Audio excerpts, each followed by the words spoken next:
Hello guys! Hello! This is for Aquarius. Aquarius, welcome dito sa aking channel. Kabalaran 888, welcome Aquarius. Alamin natin kung anong messages, vibration, gabay energy para sa lahat ng Aquarius. General weekly tarot reading to para sa lahat ng Aquarius. Okay, first card natin is Queen of Swords. And second card mo is the Devil. Oh, Capricorn energy. Honest, protective, quirky. OMG. So, Aquarius, nakaw. Are you in a relationship? May asawa ka ba? May boyfriend, girlfriend? Kasi, sa linggo ito, ihanda mo yung sarili mo kasi mahihirapan ka na paniwalaan yung sinasabi ng karelasyon mo. Possible na i-manipulate ka ng karelasyon mo. Possible na i-manipulate ka ng kapamilya mo. Possible na i-manipulate ka ng mga katrabaho mo. Napapaligiran ka rin ng temptation. Napapaligiran ka ng mga tao na posibleng maging rason para matempt ka, diba? Sa kung ano man na gusto mong gawin. So, be careful lang ha. And if ikaw ay isang Aquarius na marami kang kaibigan, okay?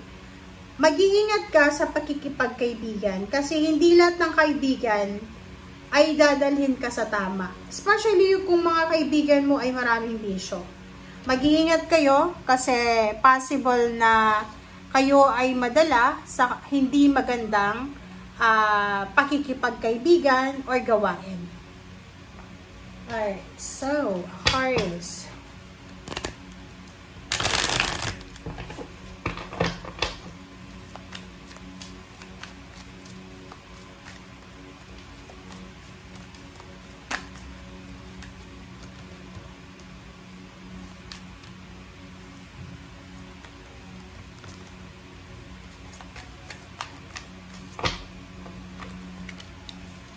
Okay, Magician in the Mirror. Everything happens for a reason. So, yun. Sagot na siya dito. So, ibig sabihin, naka-destiny sa linggong ito na mapaligiran ka ng mga temptation.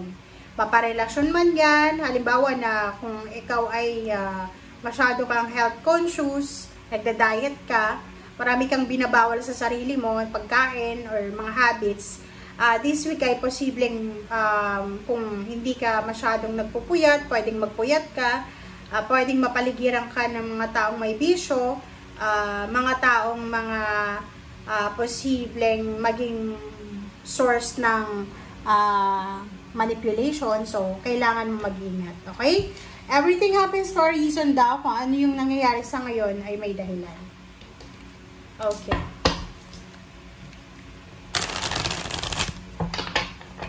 Kasi yung Magician na yan, sinasabi ng barahan na kung ano yung ginagawa natin sa ngayon, yun din ang mangyayari sa kinabukasan. Kumbaga, kung nagtatrabaho ka sa ngayon, siguradong maayos yung bukas mo. May sisweldohin ka sa katapusan. Diba? Common yun eh. Death card. Wow. Transformation. Diba? Huwag na tayong mag-read. Okay, yung transformation na death, dito siya. If you are connected, if you are attached sa taong may bisyo, taong manipulator, dinadala ka sa mga hindi magandang bagay, kailangan mo nang i-detach ang sarili mo sa taong yan. Kailangan mo na daw tapusin ang iyong pakikipag-communicate, pakikipagrelasyon, pakikipagkaibigan sa mga taong tinetempt ka para magbisyo, tinetempt ka para gumawa ng masama, magluko, parang ganon. And you need to be honest sa sarili mo and sa mga tao sa paligid mo. Alright. Okay, Page of Cups. This is future. Wow. Nakikita ko sa'yo dito, are you waiting for an emotional help or naghihintay ka ba ng relationship?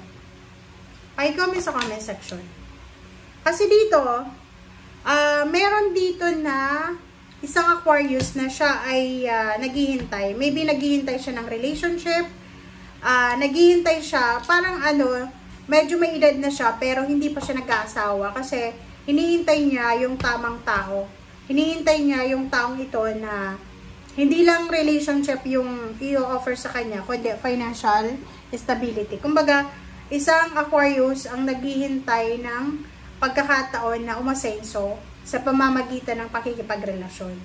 Comment down below nga if you're resonated dyan. Okay, 0 the Fool. Oh, wow. Dalawa yung Magician mo. So, sinasabi ng barahan na 2 beses ka sa linggong ito na pwedeng makapagsimula. Or, you have 2 chances na mabago yung takbo ng buhay mo sa linggong ito. So, mag-wish ka na. Gawin mo na. Tapusin mo din yung mga dapat tapusin. Relationship man yan or ano pa man. Oh, diba? Sa linggong ito, okay, comment down below.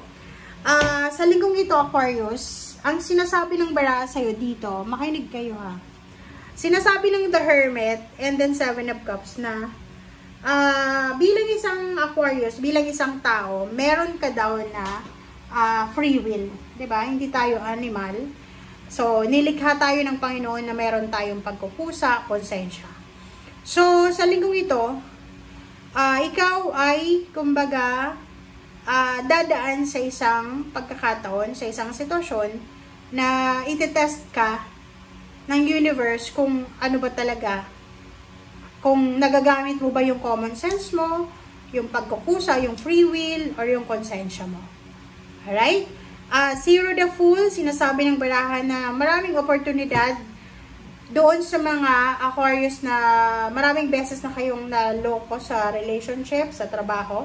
Maraming pagkakataon ang ibibigay sa inyo ng universe para makapagsimula kayo ng relationship.